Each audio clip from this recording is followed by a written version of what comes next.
Bonjour, bonjour et bienvenue à votre chapitre 3, la géométrie. Donc ça c'est un petit vidéo pour vous quatre qui va vous permettre d'avancer un petit peu. C'est pas de la matière de secondaire 5 en tant que tel, mais vous m'aviez dit que l'année passée, étant donné que vous étiez en confinement, vous l'aviez pas vu ou pas beaucoup.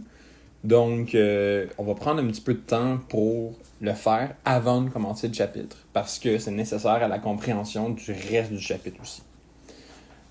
On parle bien sûr ici des rapports trigonométriques. Donc, qu'est-ce qu'un rapport trigonométrique? Premièrement, donc c'est une fraction. Oups. C'est une fraction.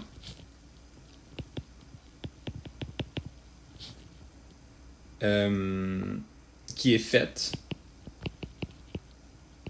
à partir des mesures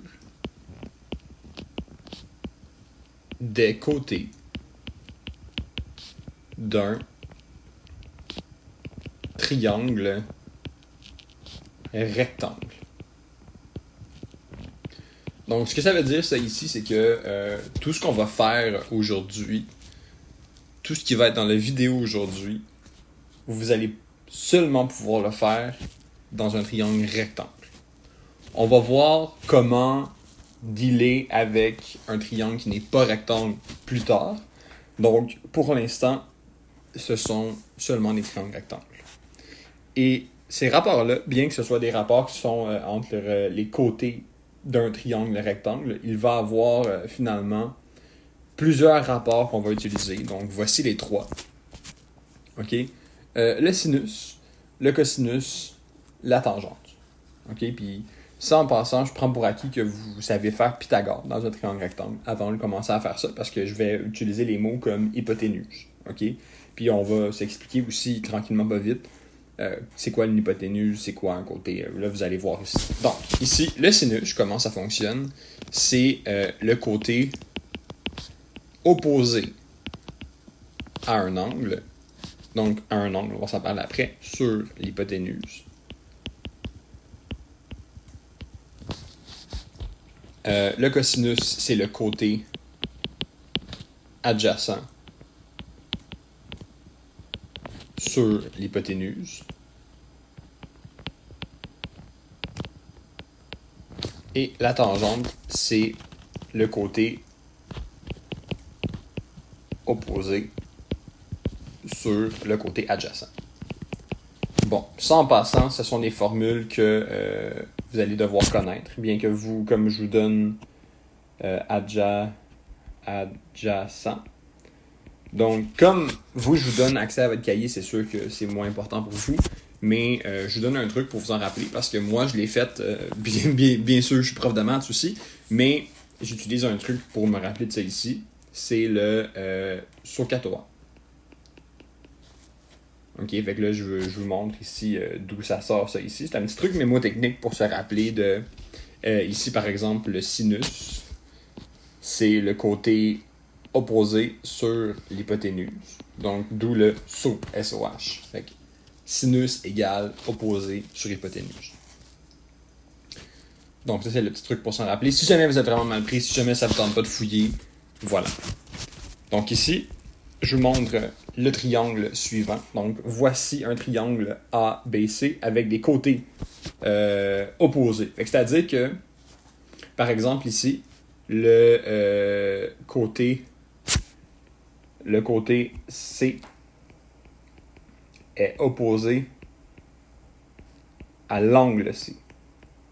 Fait que ce que ça veut dire, c'est que quand on parle d'opposé, on parle toujours soit d'un côté qui est opposé à un angle ou un angle qui est opposé à un côté. Donc ici, par exemple, ça c'est le petit côté C ici. Donc il est opposé à l'angle C, comme ça ici. Donc ça, ce sont des côtés qui sont opposés. Petit rappel dans les triangles aussi, les angles ce sont toujours des lettres majuscules, donc ABC, et les côtés ce sont toujours des lettres minuscules, donc ABC. Donc ça c'est la notation ici. Si on prend l'angle A ici, ce que moi je voulais faire ici, donc si on prend l'angle A, c'est vous montrer en fait comment est-ce qu'on bâtit ces rapports-là ici. Par exemple, le sinus de l'angle A. Fait que ça, c'est une notation que je vais utiliser. Le sinus de l'angle A, c'est quoi? C'est la mesure de son côté opposé à l'angle A sur la mesure de l'hypoténuse. Okay, fait que petit rappel dans Pythagore, l'hypoténuse, c'est le plus grand côté du triangle. Okay? Donc, là, question, répondez-y si vous voulez, dans votre tête. C'est quoi le côté qui est opposé à l'angle A? Là, vous allez me dire, ben, c'est le petit A, là. Puis vous avez raison. Donc, c'est le petit A sur le grand, en fait, le petit C, qui est l'hypoténuse. OK? Parce qu'ici, je vous rappelle, je vais l'écrire. Donc, le sinus, c'est le côté opposé à l'angle A sur l'hypoténuse. Donc, ici, l'opposé, c'est le A et l'hypoténuse, c'est le C. Ensuite, maintenant, on a le cosinus, qu'on va noter cos A. Puis là, ben, là ça va vous rappeler de quoi? Vous avez déjà vu sur votre calculatrice aussi. C'est une costane. On est là-dedans. Donc ici, là, on parle du côté adjacent à l'angle A. L'adjacent divisé par l'hypoténuse. Bon. Là, vous avez compris que ben, l'hypoténuse, c'est C. Mais le côté adjacent, c'est quoi ici? Donc, quand on parle de côté adjacent à l'angle A, on parle d'un côté qui touche à l'angle A. Donc, ici, l'angle A est ici. Les deux côtés, je vais le mettre en mauve. Les deux côtés qui touchent à l'angle A, on a le C, qui est l'hypoténuse, donc c'est pas lui, et le B. Donc ici, B sur C. Ce serait notre cos ici. Fait que ça, c'est l'adjacent et l'opposé d'ici. Donc, attention ici, ça c'est pour... Fait que là, je vais écrire de quoi? Mais ça, c'est pour l'angle A seulement ici. Donc, le C, c'est l'hypoténuse.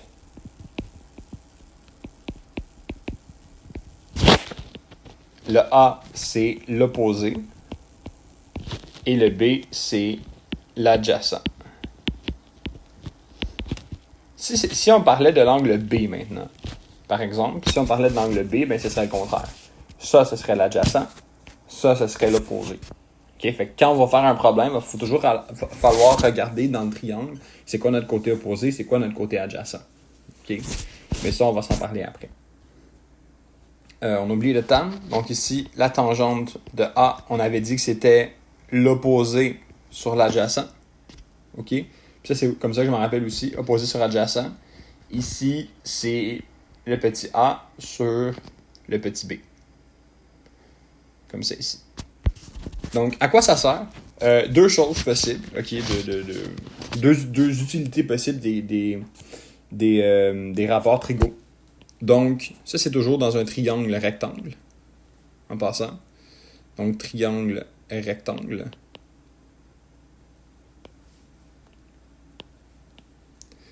Donc, ça sert à, si on connaît deux côtés, trouver un angle, okay, parce que ça implique l'angle A. Et si on connaît un côté plus un angle, ça permet de trouver un côté aussi.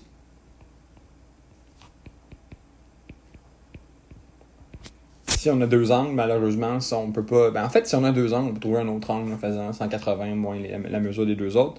Mais pour l'instant, c'est tout. C'est tout ce qu'on a besoin. Donc ici, avant de commencer à travailler, il faut parler calculatrice. Puis là, je vous explique pourquoi. Parce que l'affaire, c'est que votre calculatrice fait en fait des rapports trigonométriques. Donc, fait des sinus, des cosinus et des tangentes. Mais par contre, il y a un petit problème. Vous ne le savez pas, mais il existe plusieurs unités de mesure d'angle. Donc, nous, on est habitué avec le degré, mais il en existe d'autres. Donc, il existe le radian et le gradient. Okay? Ce sont deux unités de mesure d'angle qui existent. Donc, ici, je vous montre ici. Ça, c'est ma calculatrice en passant. Je sais qu'il y en a plusieurs qui ont la même aussi que moi. Je ne sais pas entre vous quatre s'il y en a qui l'ont, mais je vous le montre avec la mienne. Donc, chaque calculatrice va être différente, mais il y a toujours une façon de se remettre en mode degré Donc ici, je regarde en haut. Quand j'ai ça ici, ça veut me dire que je suis déjà en mode degré. Donc ça c'est bien. Mais là, comment est-ce que je fais pour le changer? Si jamais il n'y a pas de degré, vous voyez pas un petit D, ou si vous voyez rad, par exemple, pour radian, donc ça c'est mauvais, il faut l'enlever. Ici, par exemple, il y a un petit bouton qui s'appelle DRG. Ok, fait qu'en appuyant ce bouton-là, ça va changer le mode ici degré. Puis vous allez voir, ça va. Si jamais vous avez la même que moi, ça fait un cycle, là, ça passe dans les unités. Puis vous autres, il faut vous arrêter sur degré. Okay? Sinon, vous n'allez pas avoir les mêmes réponses que moi. Puis vous n'allez pas avoir les mêmes réponses que moi jamais, en fait. Vous allez comprendre. Parce que c'est juste pas les mêmes unités d'angle, donc vous n'allez jamais avoir la même mesure que moi. Okay, fait qu'il faut se mettre en degré. Je vous le dis tout de suite. Puis à l'examen du ministère, là, il y a même une partie que ça dit en secondaire 4, parce que ça c'est du 4 en théorie. Mettez-vous en degré là. Okay. Vérifiez que ta calculatrice est en degré. Puis moi, l'année passée, j'étais en secondaire 5 SN, puis je leur ai dit, moi c'est en radian qui travaillent eux autres, parce que on a appris les radians. Mettez-vous en radian, faites pas l'examen en degré, puis il y en a quand même qui l'ont fait. 2, en fait. 2. Donc ici, exemple, calculer les valeurs suivantes. Donc moi, je veux juste vous être sûr que justement vous avez les mêmes affaires que moi. Donc ici, moi, je vais le faire aussi. Donc je suis en degré. Je viens de vérifier sur ma calculatrice, je suis en degré. Donc ici, sin de 40, moi, vous voyez, c'est égal à... Ben là, c'est environ, OK? Environ égal à 0,64. Fait que vous devriez avoir environ ça comme réponse ici. Cos de 40, c'est égal à 0,77. Environ. Ou 76, dépendant de comment vous arrondissez. Tan de 40, tangente de 40, c'est égal à 0, oups, pas 8, 0,84. Puis là, vous allez me dire, hey, il me semble que c'est toujours des chiffres à virgule, c'est toujours des chiffres entre 0 et 1. Bon, vous avez raison, presque. C'est-à-dire que le sin et le cos, okay, ils ont toujours une valeur entre 0 et 1. Fait que ce que ça veut dire, c'est que si vous faites, si vous arrivez avec un sin qui est, ou un cos qui est égal à, mettons, 1.2, c'est qu'il y a un problème. Là, vous allez me dire, ben pourquoi? Parce qu'ici, ben, le sin, on s'entend que c'est le côté opposé sur l'hypoténuse, et le cos, c'est l'adjacent sur l'hypoténuse. Donc, le fait qu'on divise, on s'entend que l'hypoténuse, c'est le plus grand côté du triangle. Donc, si je divise un côté qui est plus petit par un côté qui est plus grand, c'est sûr que j'ai un nombre entre 0 et 1. Même chose ici. OK? Fait que c'est pour ça que le sin et le cos sont toujours entre 0 et 1, parce que c'est des mesures, c'est deux mesures de côté qu'on divise ensemble, puis une division de quelque chose qui est plus grand au dénominateur, ça fait toujours une fraction qui est entre 0 et 1. Mais, en même temps, la tan. La tan, c'est l'opposé sur l'adjacent. Donc, il n'y a pas d'hypoténuse. Ça veut dire que ce rapport-là, comme ces deux côtés qui peuvent être plus grands l'un que l'autre, il peut être plus grand que 1. OK? Puis justement, là, j'allais vous poser comme question aussi, ben, c'est quoi l'angle maximum qu'on peut avoir dans un triangle rectangle? Bon, on s'entend que dans un triangle rectangle, il y a un angle de 90 degrés. Mais, ce qui se passe, c'est que si vous allongez vraiment le triangle, là, comme ça ici, ben, vous allez avoir le plus petit angle possible que vous avez ici. Fait que, mettons, on dit que cet angle-là, c'est 1 degré. Ça veut dire que cet angle-là, ça va être 89 degrés. Parce qu'ici, je vous rappelle que la somme des angles dans un triangle est égale à 180. Donc, on fait 180 moins 90 moins 1, puis ça donne 89. Donc, 89, c'est une valeur qui est grande. C'est pas la plus grande. On pourrait avoir 89.99999 si on veut. Mais je prends 89 pour vous montrer, en fait, qu'est-ce qui se passe.